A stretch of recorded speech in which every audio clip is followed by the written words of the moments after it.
Anggota DPR RI Dapil Sulawesi Tengah Anwar Hafid menggelar halal bihalal di rangkaian haul almarhum kedua orang tuanya. Bertempat di kampung halamannya Desa Woso, Kecamatan Bungku Barat, Kabupaten Morowali, Sulawesi Tengah pada hari Rabu 26 April 2023. Hadir dalam acara tersebut Dandim 1311 Morowali Letkol Infanteri Konstantinus Rusmanto, Kapolres Morowali AKBP Suprianto, Kepala Kejaksaan Negeri Morowali, anggota DPRD Morowali dari Perindo Putra Ponewa, Aminuddin Awaludin dari Partai Bulan Bintang, Syahrudin dari Partai Amanat Nasional, Ketua Dewan Adato Bungku Maidsun Ilwan Ridwan, Camat Bungku Barat, pimpinan Pondok Pesantren Nurul Iman Wosu dan sejumlah kepala desa. Hadir pula Sekretaris DPC Partai Demokrat Kabupaten Morowali Sultana Hadi, Bendahara DPC Dahlan Sarwana, mantan Wakil Ketua 1 DPRD Morowali Silahuddin Karim, dan mantan Ketua DPD FPI Sulawesi Tengah yang kini menjadi Ketua Umum Yayasan Khalid bin Walid Poso Ustadz Sugianto Kaimuddin. Selain halal bihalal, acara tersebut juga bertujuan untuk saling bertatap muka langsung dengan masyarakat Morowali, masih dalam suasana perayaan Hari Raya Idul Fitri 1444 Hijriah. Perwakilan keluarga Syarifuddin Hafid yang juga Wakil Ketua 1 DPRD Morowali mengatakan, halal bihalal dan haul kedua orang tuanya juga dirangkaikan syukuran Anwar Hafid atas gelar doktor yang baru-baru ini diraihnya dari kampus IPDN dan putranya Muhammad Faturasa dengan gelar Sarjana Ilmu Pemerintahan atau SIP dari Universitas Gadjah Mada.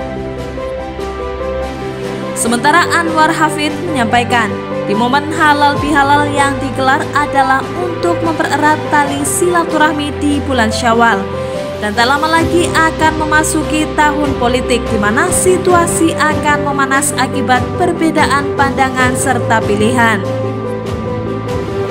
Anwar Hafid menitip pesan untuk tetap menjaga hubungan silaturahmi yang sudah baik. Jangan hanya karena kepentingan politik hubungan silaturahmi menjadi tidak baik. Kursi di DPR tidak ada yang kosong, selalu penuh. Karena kuotanya sedikit, banyak yang mau, maka terjadi hukum alam, persaingan ketat. Dalam persaingan itu, nah kadang orang biasa dalam persaingan ini ada yang persaingannya biasa-biasa, ada yang nafsunya luar biasa, menghalalkan segala cara, yang penting duduk. Kalau ini yang terjadi Bapak Ibu sekalian, pasti akan mencabik-cabik pertemanan, persahabatan, bahkan kekeluargaan. Nah oleh karena itu salah satu hal yang penting adalah kita dengan momentum halal bihalal kita pererat persatuan dan kesatuan kita. Berbeda politik, berbeda warna itu biasa. Saya sering bilang dulu saya bilang, masyarakat tidak usah kau terlalu fanatik. Pilihlah dengan akal sehat dan hati nurani. Nanti juga kalau duduk kita yang baku hantam, yang duduk enak-enak. Betul? Kenapa kita mau terlalu pusing? Persaingan biasa, tapi jangan sampai persaingan itu mencabik-cabik persaudaraan kita, sehingga tetangga dengan tetangga tidak baku enak, akhirnya terjadi gesekan, merepotkan aparat kita.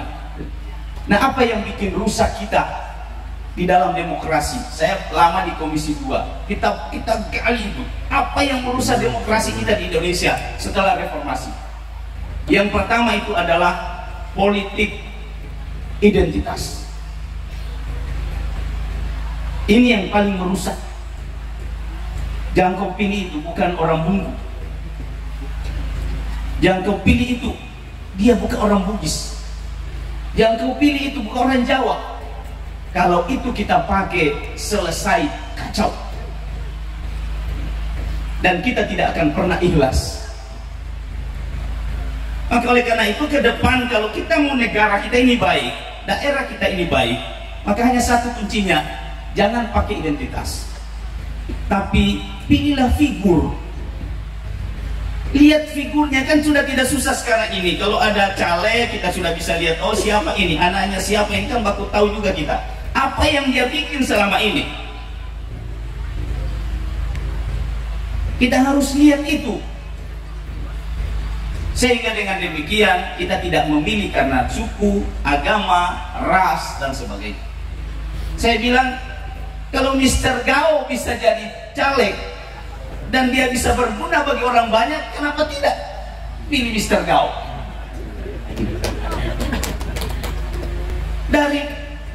Karena lihat itunya tadi, bukan kalau lo bilang, jangan pilih orang Cina, padahal dia bagus sebenarnya, katakanlah begitu.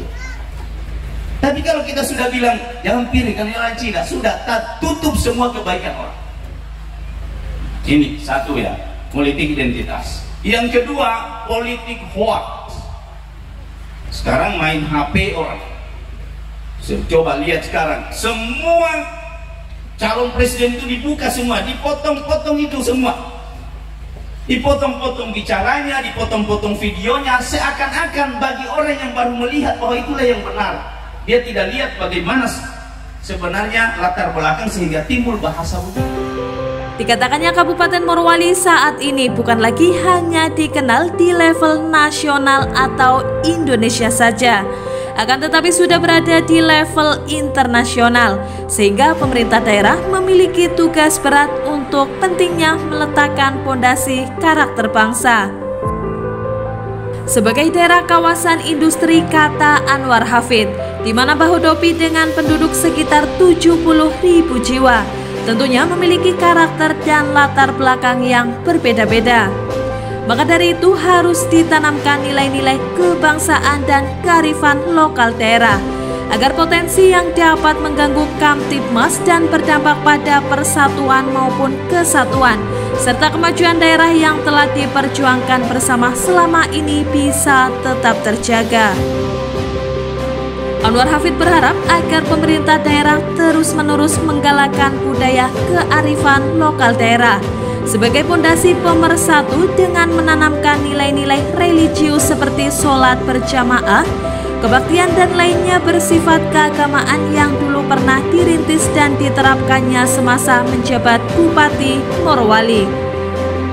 Usai sambutan, acara diisi dengan tausiah yang dibawakan oleh Ustadz Muhammad Syauqi MZ yang merupakan putra dari Dai Kondang almarhum Kiai Haji Zainuddin MZ. Usai acara berlangsung, rombongan dari pemerintah Kabupaten Morowali, mulai dari Bupati Taslim, Sekretaris Kabupaten Yusman Mahbub, para asisten, kepala OPD dan pejabat lainnya datang menyambangi Anwar Hafid bersama keluarga. Dari Kabupaten Morowali, Sulawesi Tengah, Bams Ari Expos Update melaporkan.